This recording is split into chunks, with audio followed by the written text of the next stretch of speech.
Hey, everybody, welcome to Casually Curious, a podcast where Rob and I, Brian, your new co hosts, will be talking casually, of course, about our curiosities. Ugh, always casual, always curious.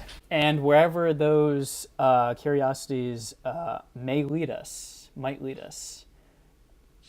which will be interesting because I think both of us have some pretty a wide array of curiosities. And I think the interesting thing, hopefully, maybe a defining part of this podcast, will be that we can go anywhere because we are casually curious. So Yes. we won't be afraid Casual curiosity rolls with the punches. It goes wherever it needs to go. yeah, definitely rolls with the punches. Uh, and we'll sort of just, play it by ear. Yeah, I'm Like excited. we are right now. Yeah. All right. So I guess to start off and say a few things about what I think this podcast could be, or what our plans generally, the contours of where we could take this thing, um, will be basically to switch off reading something of interest that I might have, and then switch it off to you, and go back and forth week to week and see how that goes. Yeah, because we have very different backgrounds. I'm super curious as to what you know and what you're interested in, and I'm sure you're curious as to what is going on in my head and what I'm reading and wondering about as well. Right, and I guess what we realized after we reconnected, I think pretty recently through Billy's podcast, actually, another good Yeah, friend, our good friend Billy, and I hadn't realized the extent to which you were interested in philosophy, and I didn't realize that you were actually pursuing a degree in philosophy, a master's philosophy and education, right? that's correct. Yeah, MA.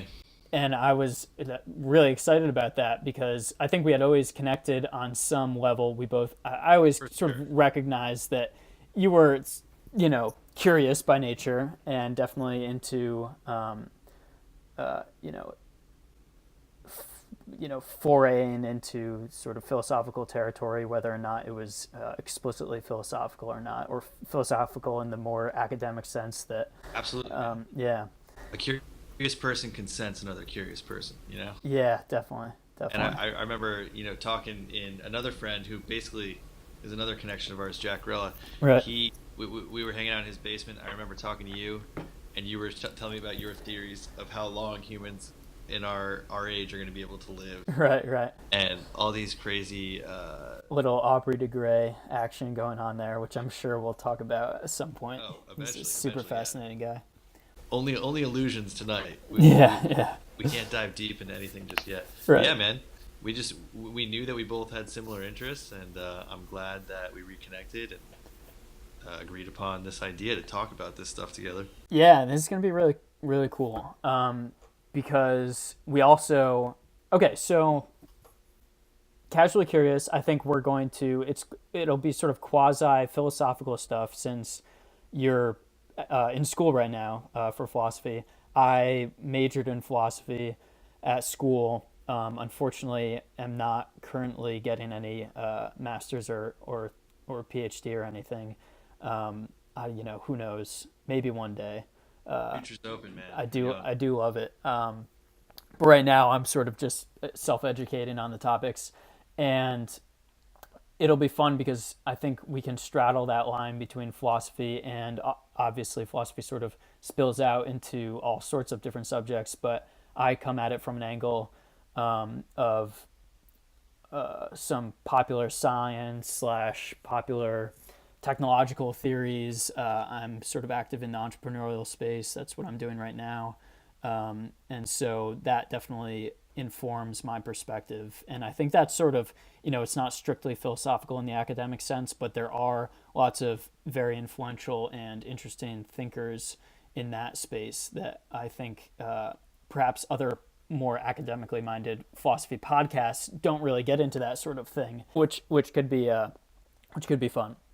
Yeah, yeah, and I love how you mentioned how it wasn't like you said something about how it's not traditional uh, academic philosophy. Like when we get into like science and math and logic and even just analytic philosophy as a whole, because we're gonna talk about differences between those things, just philosophy in general, and like what they tell you in school is philosophy, and Right. you're taking it.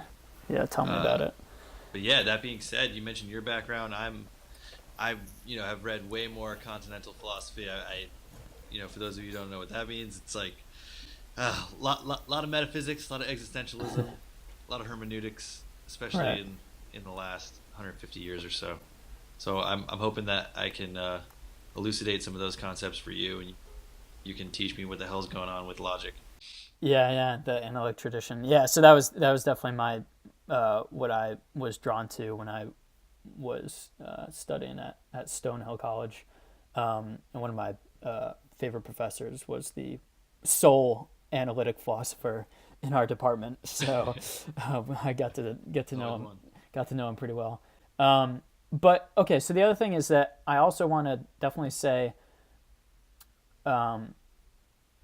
put on the table the fact that we're both figuring this out as we go along. Not only this podcast, but at the end of the day, I sort of was just really drawn to asking the big questions and following my curiosity wherever it went, which happened to be the field that is sort of most generally available for a wide range of curiosities. It's sort of the ultimate general place to satiate your curiosities. So basically, what I want to say is that we're going to be working through maybe some more academic philosophical ideas, but we're working through them at the same time as any listeners we might have. If you're not necessarily receptive to the more formal aspects of academics and all that stuff, don't worry, because well, neither am I certainly. Like I definitely Yeah, do well, not care neither particularly for neither am that I. sort of stuff. Neither Yeah. is So it'll be we cool. We can sort of just uh, uh, approach this very from the lay perspective, and we can it'll be approach it fun. very casually, bro. We can Yeah, that's approach it fun. very Right, right. very casually. Ah, I mean, yeah, I mean, hence the name. hence the name. It should be known for our listeners out there that Brian and I graduated undergrad like a year ago, Yeah, basically. yeah. So You're out. we are new to this as well, and to go off of Brian's point, I want people to realize that you don't have to be intellectual or academic to be a philosopher. You just gotta love wisdom.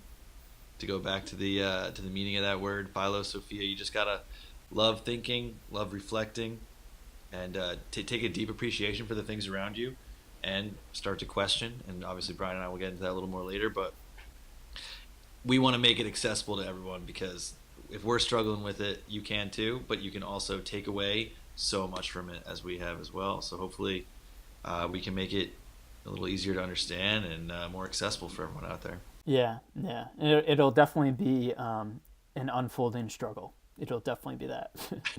It'll definitely be that. For all parties. Yeah, yeah. Um, so yeah, I think I mentioned quickly at the beginning, we'll go back and forth.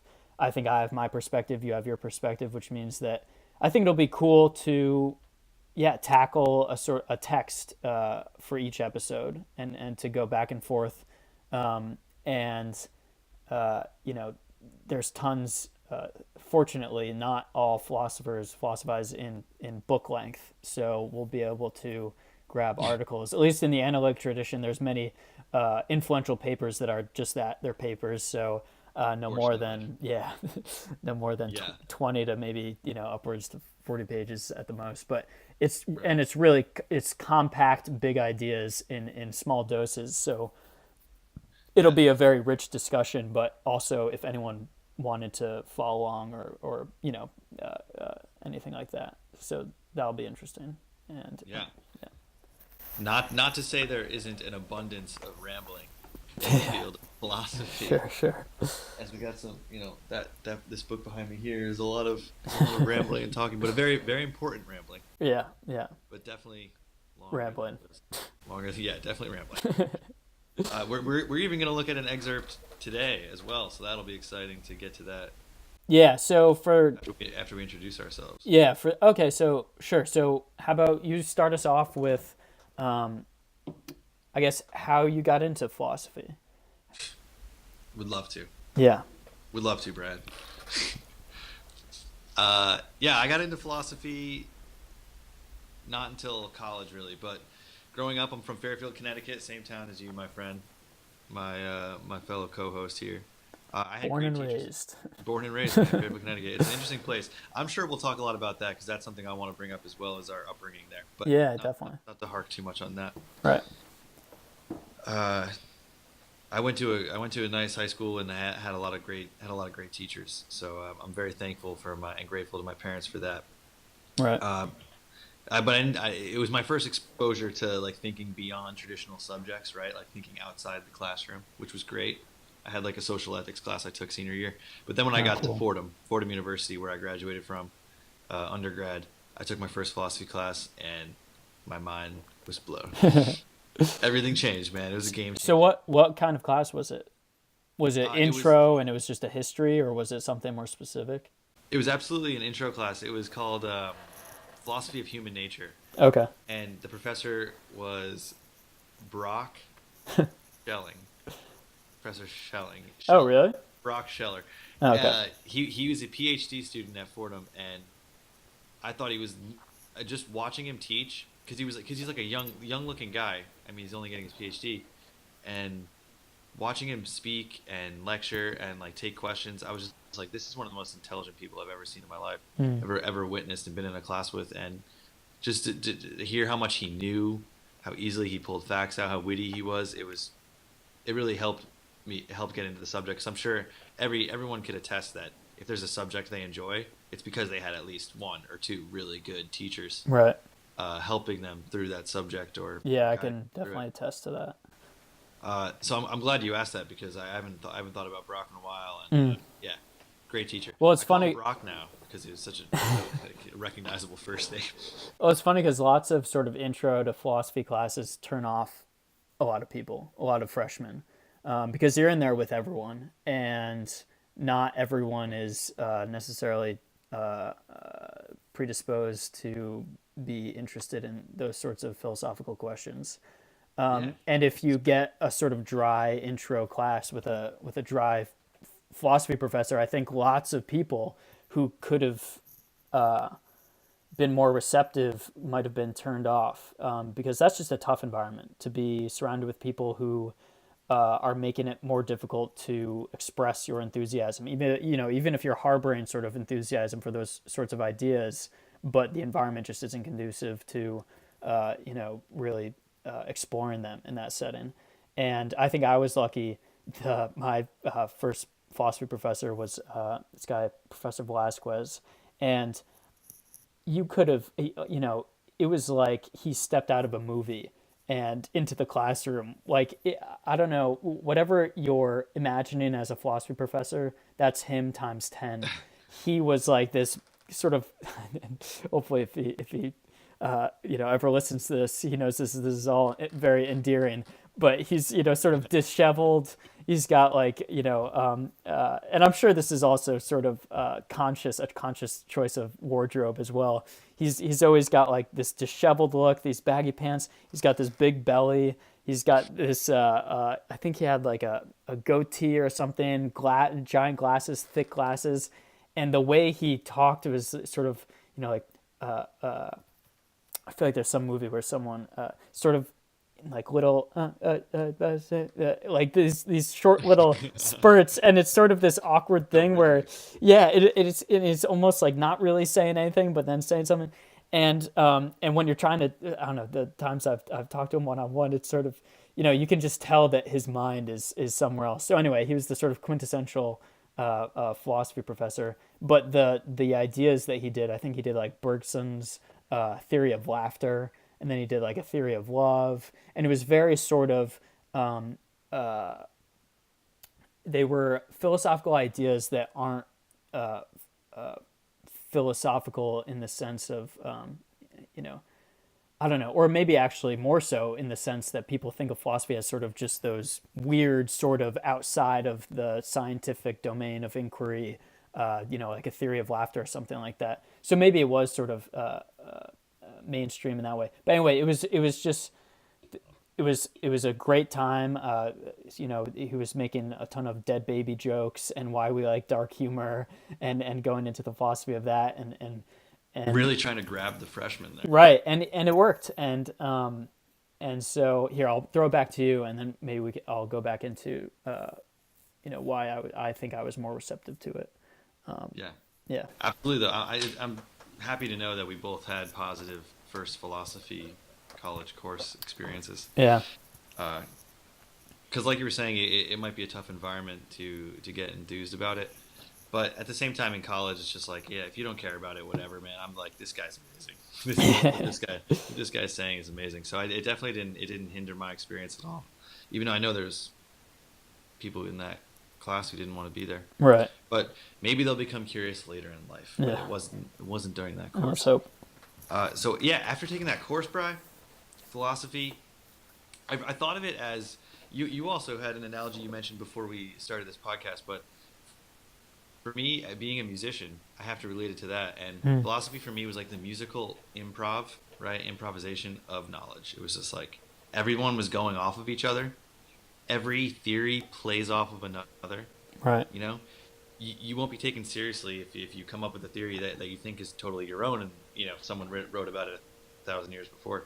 But then you learn from that, and then you can remodel your theories and come back with something. I mean, it's like when you at least when I'm playing guitar, when I'm following the drummer for a little bit, right? Like the drummer's on fire right now. I'm gonna follow him. I'm thinking of my neighbor Casey. Casey's on the drums. He's killing it. I'm just gonna let him do his thing. Right. Then it's the bass player's time to solo, right? Yeah. And then when it comes to your time, that's when you can write your own text, create your own thoughts. Like I seriously enjoyed writing philosophy essays because it was I don't want to say no structure, but definitely less structure than any like English paper or history paper I've ever written. Really, That's for sure.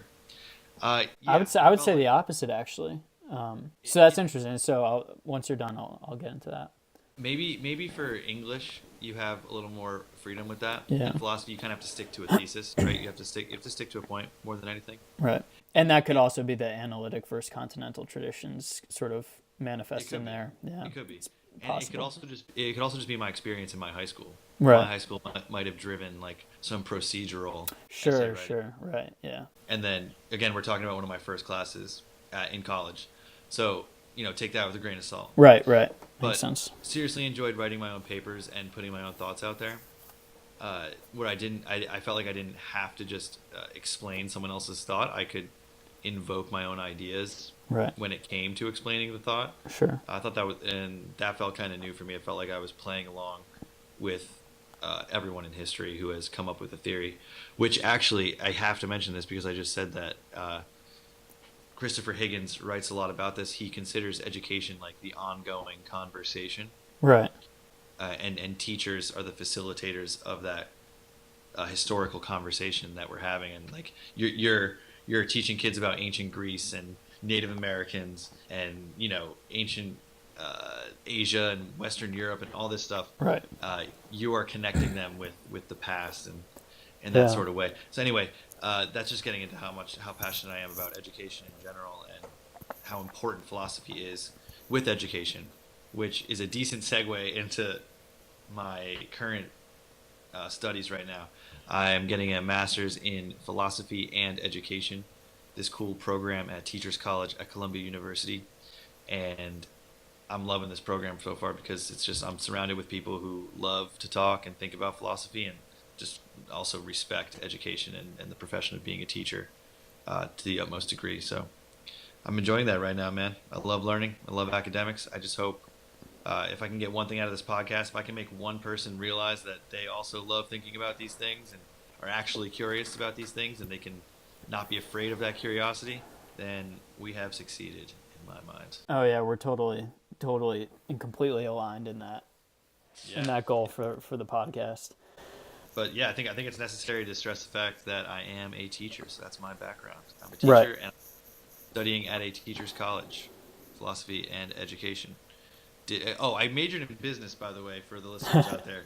I minored in philosophy. So what Brian and I like to say is that Brian is higher degreed than I am because he actually has a Suck it. philosophy degree and I don't. I am I Eat am a it, eat it, philosophy Rob. major. Yeah, dude, you got it, man. You got the paper. Got that I have a piece of business paper. degree. Never went never went into the world of business. Was way too curious for business, which is why I'm doing this now. But yeah, Yeah, it's you're more. You actually have a philosophy degree, so now I'm curious. How did that happen, man? Why did you major in philosophy? How'd you get into this shit?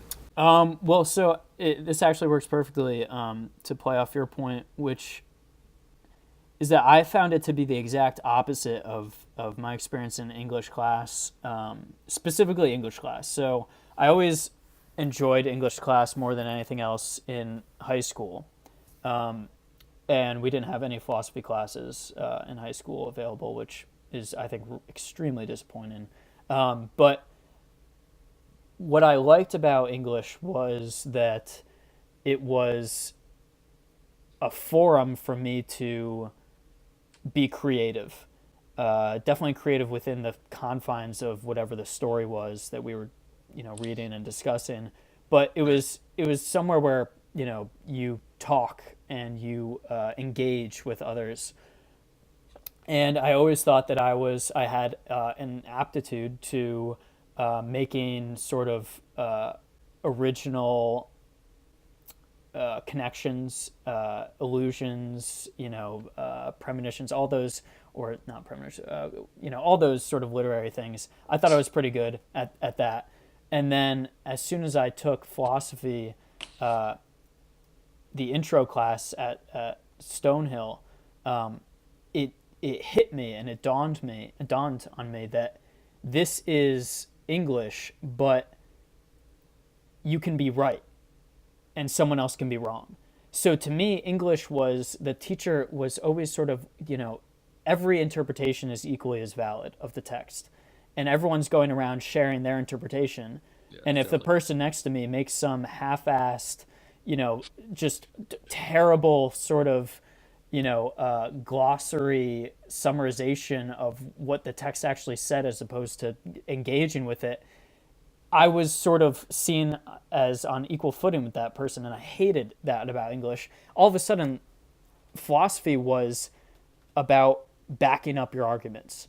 If you made a statement, you needed to justify that statement with some sort of logic, and ideas were evaluated by their merit. And I think that my initial sort of understanding of it was that there can be right and wrong answers, at least to a higher level of resolution than the English class that I was coming from. So I actually loved it, and I loved that it was sort of a pressure cooker of engagement with your peers and your professor, more so than the English class. And so from there, I was actually a business major for the first year, and decided to switch to philosophy, There you go. despite all of, Peace. yeah, good riddance. Despite all of the If you're a business major and contrary. listening to this podcast, we respect your decision. Oh yeah, totally. And the funny thing is that now I'm sort of back into the business world, doing philosophy on the side, so everything sort of flip flops Practical multiple degree. times. Yeah. Useful. Well, it's funny because when I made the decision, there were lots of sort of en- engagements with parents, and parents can be very critical. And I remember, I think on multiple occasions, on at least two occasions, this happened, was that someone, some classmate's parent asked me what I was majoring in at school, what I decided to major in, and I said philosophy. and they sort of gave me this sort of, puzzled, quizzical look. Oh Oh, yeah. so you're going to learn. Oh, so you're going to study how to think. Oh, so you're going to learn how to think, as if, you know, saying to me that to me as if it's sort of absurd or something that you shouldn't go to a university to pursue. And to me, it's just like, well, no fucking shit. I'm going to school to learn how to think. Like, what the hell is everyone else going there to? Like, what are they doing? Like, isn't that the most self-evident, thing that you should be pursuing? Is Yeah. how to become a better thinker. And obviously, that's going to positively affect whatever it is that you pursue afterwards, after you get the piece of paper. Which to me, I think, if you haven't become a better thinker and you've sort of memorized the facts and or memorized the facts for a test and then forgotten them, sort of went through the motions, then You weren't learning anything. yeah, yeah, Yeah, and hopefully we can get into a discussion of the liberal arts because yeah, I think that is what I'm getting from what your personal story is just this like obvious realization that right. like knowing everything, having a base in knowledge and thinking in general is way more important than one thing that's going to teach me one skill that I might use until I retire or Oh, whatever. I think it's absolutely criminal that we aren't taught basic logic in elementary school. The fact that as soon as I took a logic class in college, the world revealed itself to me as mainly being composed of logical fallacies. So the degree to which, public media and political debate and even some scientific debate and all sorts of these really interesting topics that are being discussed currently are sort of concealing just basic errors in reasoning. And if you're a logical person, I think you have a sense of what's going on. You can follow the plot and you go, okay, what that person is saying. I have a sense of why that really isn't relevant to the current discussion, and maybe they're doing that just to appeal to the emotions of their audience. But then suddenly you take a logic class and you realize, oh, appeal to emotion is a formal logical fallacy that is discussed in philosophy and used in philosophical arguments. You realize, oh wow, well now it's everywhere. Now you see it all over the place and it's immediately recognizable. And even if it's sort of just starting to taint a discussion, you can be okay. This person is getting into nonsense, into appeals to emotion, into whichever fallacy it happens to be. And it's one of the most useful things. I think my intro to logic class was one of the most useful things, even if I wasn't so interested in uh, you know doing all of the specific logical derivations and everything. I hated actually doing my homework and everything, but I was interested in what the actual fallacies were, et cetera, et Yeah. cetera. So let Wait, I so yeah, go for it. sorry. There's just a couple things I wanted to comment on. Sure, yeah, Uh, just one thing I heard you mention was the space of at the very end. The space of a philosophy class for me was like the most important thing because the class felt more easier to share your opinion. You called it like a pressure cooker of right, this conversation between you and your peers and your professor, and it did feel like that. And you know, maybe you didn't like writing essays or reading fucking right, Plato, but at least when you sat in class, you knew that it was just going to be a conversation and nothing to really worry about as far as that, like just an open forum. And I don't know if that speaks to the university or the teacher or anything like that, but in my experience, that's what it was. And another thing you touched on was something I think about a lot, and career-wise, I'm thinking about this as well. Like, how can I create a career that has to do with this? But teaching philosophy to children is something I'm extremely passionate about. As someone who taught kindergarten last year, my first year teaching, I currently teach sixth grade science to kids in the city, and I don't understand why philosophy is not more in the curriculum, even if it's such a basic version, like what you were saying with logic, teaching it to elementary school kids. It makes sense to me, honestly. Like you can fit that in between the ABCs and one, two, three. One plus one equals two. Easily. The alphabet. And I'm coming from perspective of kindergarten. So these kids are young. I think they could definitely understand logic like that easily, easily. 100%. So I've been thinking about that a lot and how we could go about teaching philosophy to children because I think that would expose way more in adulthood. You'd be like, you'd be more naturally curious. I think because of just the nature of the subject and what it makes you do as a thinker. Well, But I didn't well, sort of go off. just incubating those questions that children in the Yeah, elementary sort of phase naturally pose. There's I think a very large disservice that we're doing a disservice to lots of people who would be naturally inclined to go into even a scientific field because we're teaching to a specific curriculum. And so I'll put that to the side for now because I think that'll be a topic of discussion yeah. in I'll take episodes a to note. I'll come. make a note. Yeah, yeah, definitely. And I definitely have some thoughts on education, but not to go into here. So I think we should, now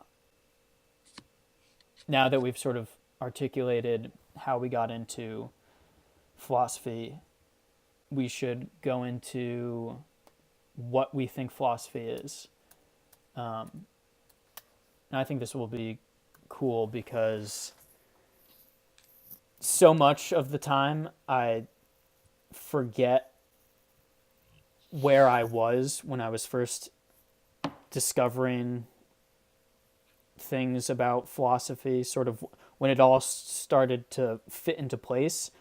Hmm. I find myself struggling to remind myself about where I was before the puzzle pieces came fit together and I sort of understood, oh, okay, so philosophy is really this. And lots of times, especially philosophy, is prone to criticism of being superfluous and abstract and you know Yeah, and all that bullshit that is just frankly bullshit. And yeah. So something every philosophy major or philosophy student has to combat at some point in their lives, whether it be at a cocktail party or in with your parents, you will have to have that conversation if you study it. But you do not have to study it formally like Brian and I did or are doing because anyone can be a philosopher. But we don't want people to be intimidated by this field because people say that about you know philosophy in general. right. It's the worst. Yeah, and and that sort of transitions well into, I'll go into what I think philosophy generally is, or at least one dimension of its definition to me, and that is that it is the field that constantly escapes our tools of explanation.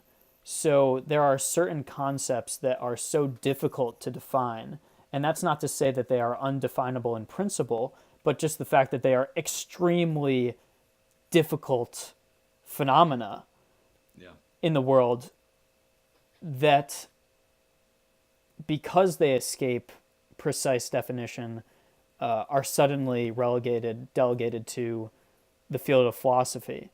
And because, in a sense, we are the ultimate delineation between things that do have precise definitions and things that do not, as of yet, have precise definitions, we fall prey to sort of being the mixed bag of the most profound and the most intellectually rigorous of ideas and of problems and of questions to be asked, alongside what people perceive as to be the most meaningless or the most vapid of any real meaning in our day-to-day Yeah. lives. That is a weird juxtaposition. Yeah. And so the way I see philosophy is as being the line that is always outside of what we take to be definable methods of inquiry. So basically, just to take the paradigm case here, Newton's Principia was called natural philosophy. Yeah. So the fact that science as a discipline emerged out of what was historically philosophy is something that needs to be, I think, restated over and over. And it is sort of something that is talked about regularly. And I appreciate that. And I just would, put that forth again.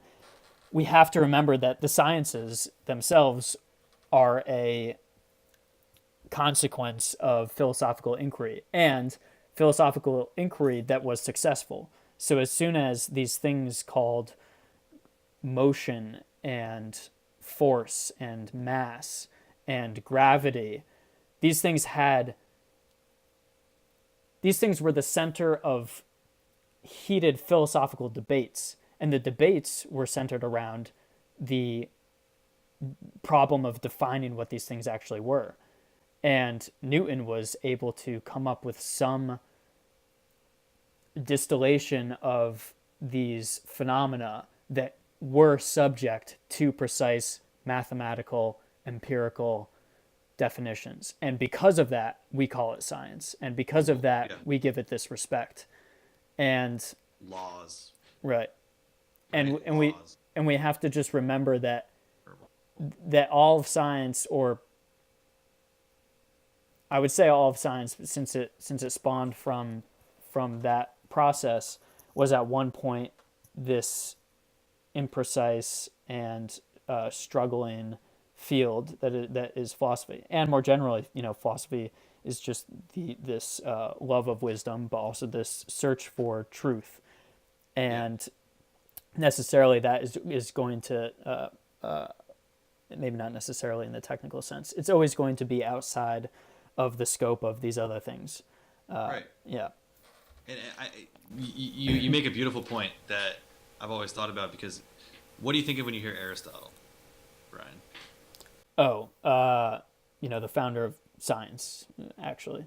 Okay. Yeah. That's what I want people to think. Right. Yeah. When you hear Aristotle, if you ever made it through an undergraduate degree, you probably just know his name as being associated with philosophy and something having to do with ancient Greece or Plato, and Right. really, really, really dry, boring texts. But what you Exactly. need to realize is, especially what Brian was hitting on here, what you were just hitting on, I should address you, was the fact that Aristotle was a natural philosopher. All that made him philosophy, like how he started this thing that we call science, was because he was fucking curious. He walked outside and he saw different organisms, right? He saw a bug there, a bird in the sky. He was just curious. Why do we look different? What is it about this bug that makes it different? Oh, well, it's got like 5 legs, or it's got 6 legs, and it's got 2 eyes just like me. So then you start describing these properties, right? You're describing what you see, the physical properties of the thing. I mean, he did that with inanimate objects. He did that with life and organisms, but he was just describing what he saw and thinking about it. He like phenomenologically, even, right? This field of philosophy or science that hasn't even been, wouldn't be founded for like 1900 years, but he was doing that at that time, just being curious about the world around him, asking questions, and then writing about it and drawing conclusions from that. So exactly, it's a foundation of science. We wouldn't have all this knowledge about how the world works today without first posing these questions. So the way I like to think of philosophy, just to put it bluntly, is the philosophers are the ones who ask or pose these questions, and the scientists are the ones that propose answers to them, try to answer these questions. Mm-hmm. The philosophers ask the questions, scientists to try to answer them. That's kind of the way I think about it, because even when a philosopher tries to answer a question, I mean, they're not. If they're doing philosophy, it's going to be intellectual. It's going to be ideas, theorems, And then when you start testing those things in physical reality, that's when society starts calling you a scientist. I wanted to get your opinion on that, but Sure. So, I mean, I would categorize that as a largely Wittgensteinian understanding of the role of philosophy, as in clarifying questions and allowing them to be taken on by science and the tools and methods of science. But I would say, because I think I'm at least sympathetic, perhaps inclined to the rationalist position, that there may be truth that is not subject to the empirical methods of science, and that while an ultimate theory will have to comport to the natural world, perhaps empiricism is insufficient for creating that a true theory of the world, a complete and true theory of the world, of reality, of metaphysics. So there, I believe that there may be. Well, this just gets into sort of metaphysics and the scope of a priori, deductive truths and rationalism as a philosophical lineage and everything. right. So I don't know. To me, I think philosophy is just the search for truth, and defining truth may be a difficult task, which it certainly is. But in its essence, I think philosophy holds not only the tools to ask the questions and pose the questions, but also in some certain cases, I think maybe specific cases, but consequential cases, it also holds the tools to answer those questions. Yeah. But that's an open question. That itself is an open question, a highly contested question. But there also is sort of a curious relationship between purely a priori and, not to use that term too quickly without defining it and getting into Kant and all that and all of that. But mathematics is something that is true. It's something that we can hold in our minds, irregardless of the world. And there's a curious relationship between mathematics and the natural sciences that actually Eugene Wigner put brilliantly in his paper, The Unreasonable Effectiveness of Mathematics in the Natural Sciences, where he sort of articulates his point. And it is something I think one of the more fascinating things to reflect on is why is it that we find that mathematical structures so curiously comport to physical phenomena so often, and in fact, sometimes as a guiding principle. If there's a science that doesn't have many formulas, then I think a scientist may be skeptical of that field, even if they're not schooled in philosophical thinking. They might, that might be a marker of an immature science. So anyway, that sort of went in 20 different directions, and I hope I didn't. No, So no. there's tons to go into on that, but I do agree with you, and to get back to your earlier point, looking at philosophy more broadly, I think is very important because as I mentioned earlier in this podcast, the etymology of the word, right, the origin of that word is that philia, Sophia, simply the love of wisdom, and anyone can be wise if they just think and are curious about those things. And I'm sure we'll get more into whether or not philosophy can answer the questions that we think only science can answer. I think that's a great topic to right, get into. Yeah, definitely. But what we're hitting on is exactly similar to what we read this excerpt by Christopher Higgins. Just to introduce this text, it comes it's in a longer book, but what we're looking at is the 8th chapter. It's called Teaching as Experience Toward a Hermeneutics of Teaching and Teacher Education. Now, if you were listening closely, I'm in a philosophy and education program. This is definitely from one of my classes, taught by Professor David Hanson of Teachers College, Columbia. He's the man. I'm having a great time in this program so far, learning a lot from him. But one of the quotes, humble plug to your that was a plug for my program and for can be found on Amazon.com and yeah, his book, A Call to Teach. No, he's not paying me. I just seriously enjoy him and yeah, his thoughts. don't buy it. Don't buy it. It's the worst. Okay, here's the quote that Brian and I were talking about. Can I read it, Brian? Oh yeah.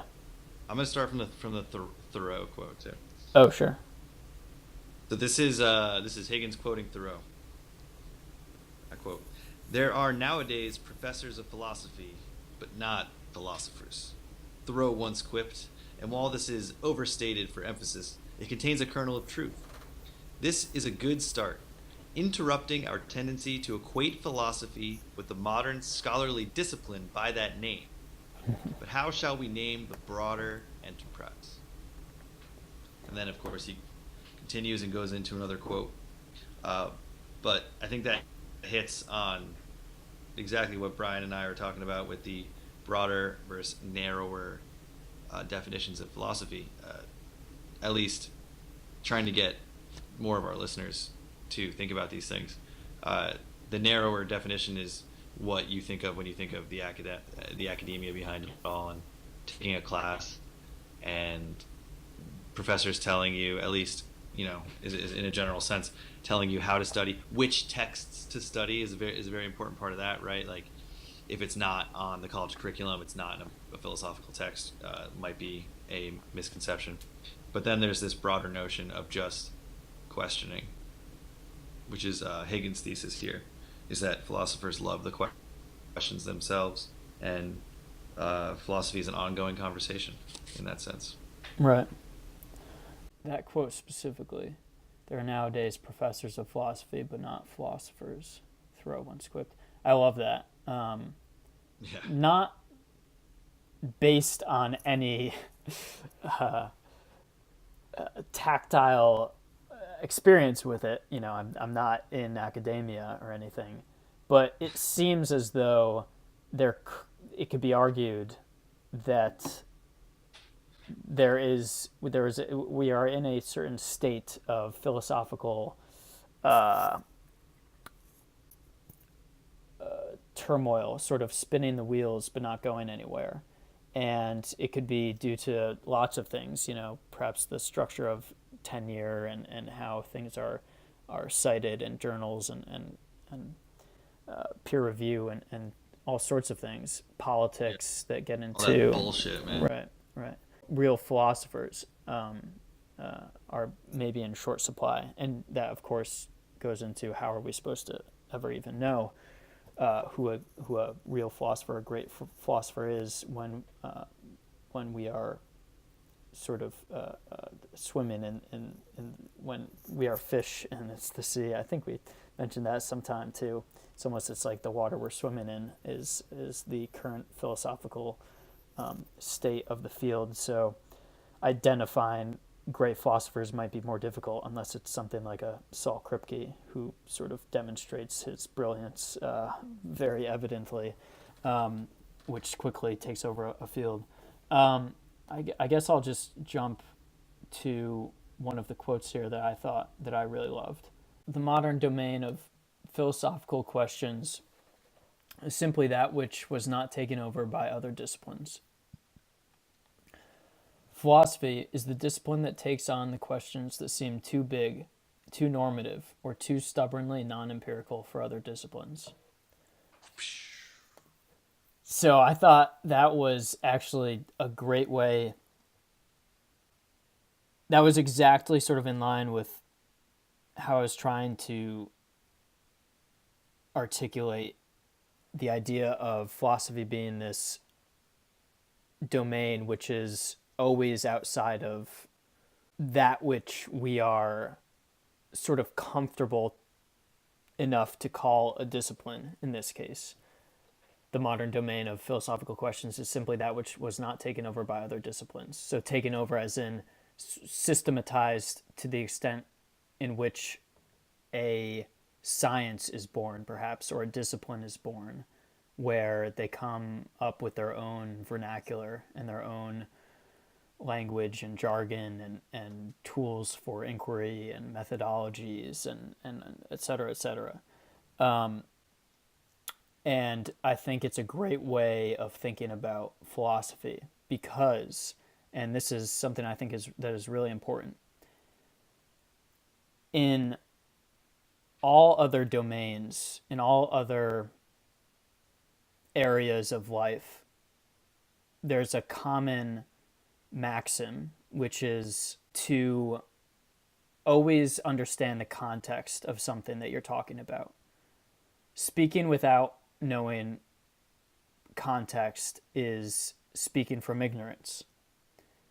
And I think there's far too many people who don't understand that philosophy is sort of the ultimate intellectual context. And if you're speaking about science and you're making claims like everything can be reduced to a material, scientific, naturalistic, empiricist worldview, that's okay. But are you arguing with the knowledge of the alternatives? And the alternatives, perhaps once you look into them, are less controversial than they may first appear. So I think the first gut reaction to anyone hearing that would be, well, I don't believe in sort of the ghost in the machine and souls and sort of non-spatiotemporal psychic entities. And I would say, neither do I. But the philosophical context of empiricists, naturalists, reductionist worldviews can be really informative. And I think there's far too many sort of popular scientists right now who speak in public simply from ignorance because they don't understand the context and are constantly demonstrating their philosophical ignorance and sort of making these really elementary errors. And not to get too into sort of those sorts of details, but the idea being it's always good to have context. And for me, my philosophical inquiry, my philosophical curiosity, I would say, was how I need to zoom out as far as the lens will allow me to zoom out. I need to get to the ultimate barrier of what we know. And then finally I can switch my gaze from going outwards as soon as I sort of get the feel for the ultimate contours of reality, the questions posed and the stipulated answers. Then maybe I can turn my eye inwards and look at what's going on here and have some sort of greater understanding and come to perhaps answers, but perhaps maybe just a more contextually informed Yeah. and in a way maybe even that will allow me to ask better questions of whatever is happening in the concentric circles that are zoomed in, 10x or 20x. It no doubt will. It no doubt will Yeah. give you more context, more ammo for anything I think you talk about or write about anywhere. And I want to read this quote so that to give you a launching pad off into anything else you wanted to add on to what you were just saying, because I think you put that really well. Also from the same Higgins text in the same paragraph where you read your quote, and I quote, "One cannot claim maturity as a scholar unless one has both mastered the particular methods and canon of one specific field, and also learned how to relate those particulars to the broad circle of knowledge and to the human situation." End quote. You need that. You need that, as he calls, external perspective. Right. In the next line, of your own field of what you're studying. You need to know, as you were saying, the alternatives. I think you just philosophy in general for me is a if we want to get out of this specific situation of like the philosophically ignorant scientist, which I think is a great analogy for what we're talking about. But philosophy in general for me is this like stepping back and just looking and literally put your head in the clouds and look down at this globe that is the Earth that you're living on. While you're up there, acknowledge the fact that we're extremely small and insignificant compared with the rest of the universe. But then when you're looking down at Earth and you're making it more Earth centric, you need to just see every situation in your life and in the world from that perspective. Frequently, I think you need to look at things and take a step back and look at them like that. I think the word you're using, context, adding more contextual evidence and Knowledge. all that is contextual knowledge. Yeah, thank you. Is extremely important in becoming a learned person, a empathetic person, a knowledgeable person. Knowing every side of your field and how people look at your field and philosophizing about your field. I think that's extremely important. And I think ultimately that's what, in a sense, we are implicitly striving to do, and sometimes don't have the explicit recognition of that. So I think lots of people go into whatever field it is that they're interested in for some pretty general and deep philosophical reasons, to search for truth in one context, or to help others, or to understand the psyche, or to understand the psyche in order to help someone if you're going into psychology or social work or something like that, or to figure out how to develop a mind, educate a mind. I mean, these things are deep impulses, and they spawn from, I think, what is philosophical tendencies that people just don't know are philosophical tendencies. And in a way, that's hopefully what I hope we do with this podcast, which is sort of keep talking about this stuff and always reminding ourselves, as well as anyone who may be listening, that by talking about these things and trying to bring them into the domain of philosophy, all we're doing is trying to get you to realize how much is out there for you to pursue if you are curious, or you do have any of these deep-seated drives that I think are philosophical, and we should continue to say are philosophical, because then once you understand what the domain is that specifies in these more deep sorts of questions and answers, then I think it'll lead you to a more rich understanding of those things. And it's just, hopefully we're stoking people's curiosities to some sense, and I definitely want to do that. I agree. I mean, even if it's just a casual curiosity, Right. It's welcome at the Casually Curious podcast. Yeah, we're definitely. And that's what I was getting to with Aristotle. He was just a normal Greek guy who followed through with those philosophical tendencies that I believe, and you believe as well, all humans possess, to question and to be curious, to utilize this consciousness that we have, for lack of a better term, because that's all we know how to call it right now. Yeah. But this big brain, right? This curious brain. So the fact that Aristotle was just a curious person is, I think, extremely important for me when it comes to just looking at who our best philosophers were. Were naturally curious people who weren't okay with what they were hearing in society or reading in books. They needed to question and discover more, to explore whatever they were doing to a greater extent. Right. Yeah, so hopefully we can do what you were saying, man. Yeah. Get people pumped up, man. It's okay to read a philosophical text or take one out of the library. You don't need to get that novel. You don't need to get that romance novel or that classic fiction novel. You can get a philosophical text and get so much out of it, and it is understandable. Do not be intimidated by it. Right. And just start poking around. I mean, that's where I Yeah. think the guiding light of this podcast will be, is to encourage people to just start poking around, because podcasts are an incredibly rich resource. YouTube is an incredibly rich resource. I mean, the number of Yeah.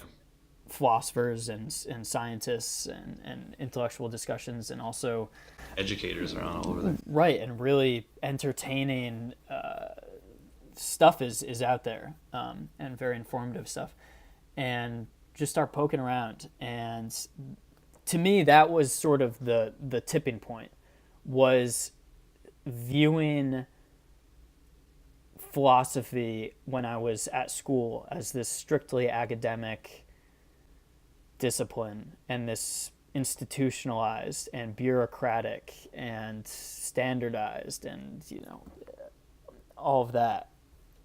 Seeing it as that was such a turnoff. It was such a turnoff. And I won't go into it now, but my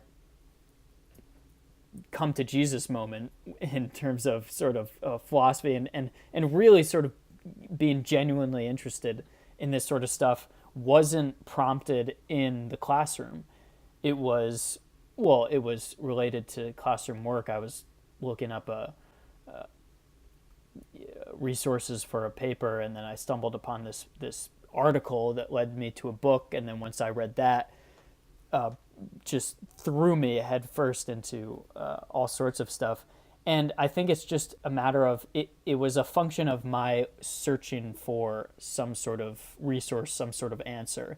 And it took me outside of our assigned texts, and Right. it took me into poking around on the internet and stumbling upon what I would consider maybe a sensationalist headline, but nevertheless, I was hooked, and through that pull, I am the better for it, and I have been sort of poking around, waiting for serendipitous occasions of coming across new ideas, and it's so much fun. It's just a lot of fun, and it's addictive, and it's great. And if anything, I think that's what we'll be doing here, is sort of indulging those casual curiosities. And Yeah. to me, That it's, tended. definitely to start off with maybe a few foundational philosophical ideas that are really, I think, defining the contemporary field, but also I think defining sort of the contemporary popular discussion around philosophical ideas, because there's all sorts of fascinating things going on right now that should be that that are open to inquiry. All sorts of cool technological stuff, stuff in the business world, and then I'm sure music related, and education related, and things you're interested. Like, we're gonna, I think, find some sort of nexus of interest that we both have, and bring Yeah. it all together. So Absolutely, and maybe struggle with some of our listeners along the way. yeah, Help yeah, definitely. help clarify some things if we can talk them through. Right. Yeah, and yeah, stumble and walk into walls, and try to wrestle some of these things to the ground. All right, let's do it, dude. Yeah. And so, yeah, we'll see where it goes. So I'm not going to put any weekly, or I think maybe we can start trying to do weekly and go from there, either more I or think less. I mean, I'm open to weekly, whatever. weekly we can definitely do. Yeah. And it'll also, since we have tight schedules, it'll restrain us from speaking too much. Right, definitely. Yeah. It'll keep us limited in our scope, Yeah. Yeah, definitely. And we'll which is just, fun. yeah, so all right, sweet. Sounds good. Cool. Any All closing right, so statements? uh, uh, closing statements. I could summarize this, but I don't want to bore you. We made this podcast because we're two friends who like talking about things that most people don't really care to talk about. So hopefully, if you're listening, you can get something out of that, and if not, learn something from it. At least start poking around, as Brian said. So that's why we're doing this. Stay casual, and most of all, stay curious. Love it. What? Any closing statements from you, Brian? I concur. That's my boy. I concur, and yeah, yep. Stay casual. Stay more casual than anything else. a little bit curious, but more casual. More casual. That's gonna be the perpetual internal conflict in my mind. It's gonna be like going real deep and being like, all right, like I gotta fucking relax, Brian. You're going. We gotta keep it casual. You gotta keep casual. We gotta keep it casual. All right. Yeah. All right, listeners. We'll see you next week. On Casually Curious with Brian and Rob. This is when our theme music will cue. Still have to write it. Yeah. Looking forward to that. All right, everybody. Thanks for listening.